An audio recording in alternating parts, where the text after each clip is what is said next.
Not too long ago, I was living a life where I didn't enjoy it. Actually, I absolutely hated every second of it. So I used to paint cars for a living, and I did basically like auto repair, where I had to go in a paint booth all day, sand cars down. I was wearing like a full hazmat suit. I'll put a picture here. It was something that made a lot of money, and at the time, super easy to get into. I had a best friend that kind of got me into it, and I was slaving away in a body shop for 10 hours every single day. I was smelling all of these chemicals where you would basically be high if you smelled enough of them. I'm not even joking. At the end of the day, I felt dizzy when I was leaving work. And maybe you guys don't like where you're at right now, or maybe you don't like the job that you're in. So what did I do? I was listening to Grant Cardone and Ty Lopez in my headphones all day long while I was sanding these cars down.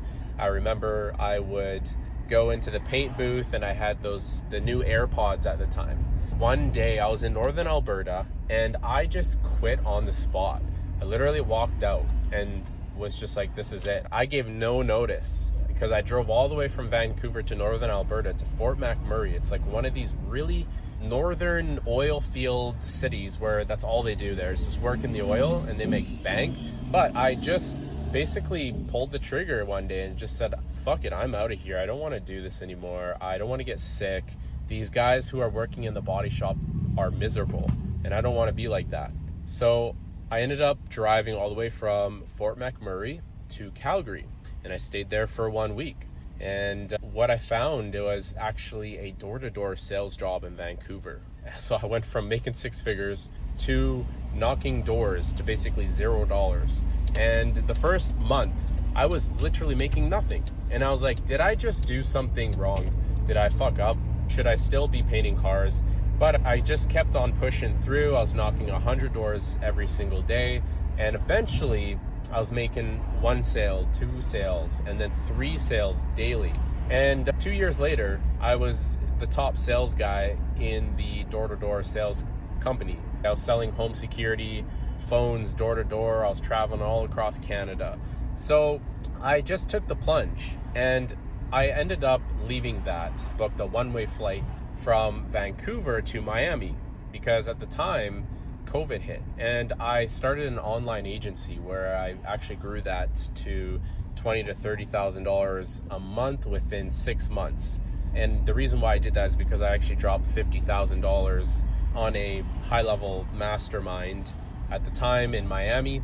And at the end of the day, long story short, is that it didn't work out. Actually, the business grew fast, but I just couldn't sustain it, and I didn't even like the agency itself and the work. So I ended up closing it down, and I moved back to Vancouver, Canada. And then from there, I actually was like, you know what, I'm gonna get my real estate license. So I signed up for my real estate license, and it took me 6 months. I failed it. And then I actually flew to Colombia for 2 years, appointment setting, and I did high ticket sales. And then fast forward till now, I'm working online and just building my own thing. And if it wasn't for that one moment where I quit doing the car painting, I wouldn't be here. I wouldn't have had all that experience. I'd probably still be painting cars in a body shop in Alberta. So guys, if you're hesitant or you just can't figure things out, and you're procrastinating, the best thing to do is to, and I know this is cliche, but just jump in the water. You can't dip your toes in. And as you can see, we're going to be talking about how to escape the matrix. This is going to be the ultimate guide to freedom in 2025. So without further ado, let's dive right into the video. Most people live in invisible cages today. Dopamine loops, job dependence, and broken focus. The matrix is no longer cubicles. It's your habits, your environment, and your inputs. Escaping isn't about running away. It's about taking full control and responsibility over your life. So this guide is going to break down the 6 pillars of freedom you must build.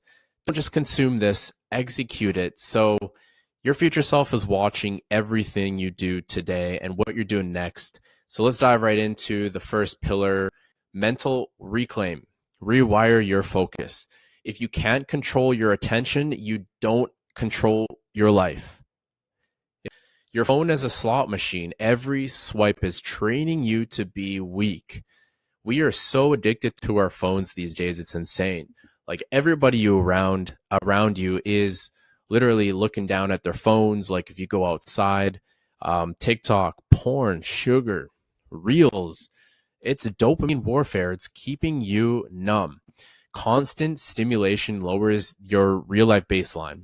So boredom is actually good. It means you're healing, because today it's so easy to be bored without our phones. It's very hard for most people to just put their phone down for like 1 hour every single day. Screen times are insane. The average screen time for a man is 7 hours daily. Just think about that. What can you do with 7 hours of screen time every single day? So cut your notifications, remove the dopamine traps, even grayscale your phone. Use blue light blockers. Build solitude into your morning. Stillness is a weapon. Highly recommend going into the sun as soon as you wake up. It's going to reset the circadian rhythm. It's going to get you vitamin D, and it's going to increase your testosterone. Helps with sleep. So one keystone habit every day: go to the gym, journal, walk. This builds momentum every single day. Don't rise by having more willpower. You rise by needing less. So income independence, build remote income. So this picture here actually is very special because I was in Miami on the beach, in a cafe near the beach actually, but this was during COVID when Canada had basically gone on full crazy totalitarian lockdown, and I had really just bought a one-way ticket to go to Miami because Miami was the only place open in North America, while the rest of frankly, the entire world was shut down. I was here in a cafe. Somebody walked up to me and asked to just take my photo. And he was a hustler, and he asked for $20 after, and I gave him $20. But this is the photo that came from that moment. So you can make 100K and still be a slave. If someone else controls it, you're owned. I used to work in a body shop for 5 years, and I was making six figures, and I still felt like I was a slave. So freedom is control over how and when and even where you get paid, especially today in 2025. Pick a high leverage, low barrier skill like appointment setting, high ticket sales, video editing, copywriting, email marketing. I recommend, because I started off with appointment setting and I moved into high ticket sales. It was my first way to make money online. I was able to get to my first $5,000 and then my first $10,000 per month just by doing high ticket closing and appointment setting. And for me, that was the easiest to do because I came from a sales background. Now, I'm not saying that's the best one, the best way to go. There's video editing, copywriting, email marketing. There's so many different ways that you can make money online. So learn it in 30 to 90 days. You can monetize it in under 30 days. So freelancing is a really good start. But ultimately, what you want to do is build your own offer. That is where the real leverage comes, right? So don't chase money, chase skills that compound into freedom. Sell the results, not the services. Position equals pricing power. Time ownership. So buy back your life. Most men earn more just to work more, and that is a complete trap. Track every hour, audit every task, eliminate energy leaks. Calendar should reflect your values, not your obligations. So automate repetitive tasks, delegate everything under $50 an hour, like, for example, cooking, cleaning, grocery shopping, video editing. I can't tell you how much time people waste just cooking, cleaning the dishes, driving to the grocery store, waiting in the line for people to pay for their stuff. It's such a waste of time. I highly recommend, even if you're making little amounts of money, and I've learned this from not only my mentors, but I've felt this myself, how much time it wastes to go and do all these things. So automate those tasks, get somebody to pay a driver to bring the food to your house, even get a nanny to come over and clean. So batch your deep work, 6 a.m. to 11 a.m., focused, and for the rest of the day, you'll have it on lock to do whatever you want. Time is the real flex. Say no to all distractions. You have to protect your mornings, right? Sell products or services that don't demand constant time input. Systems equals scalable time freedom. Move where you're treated best.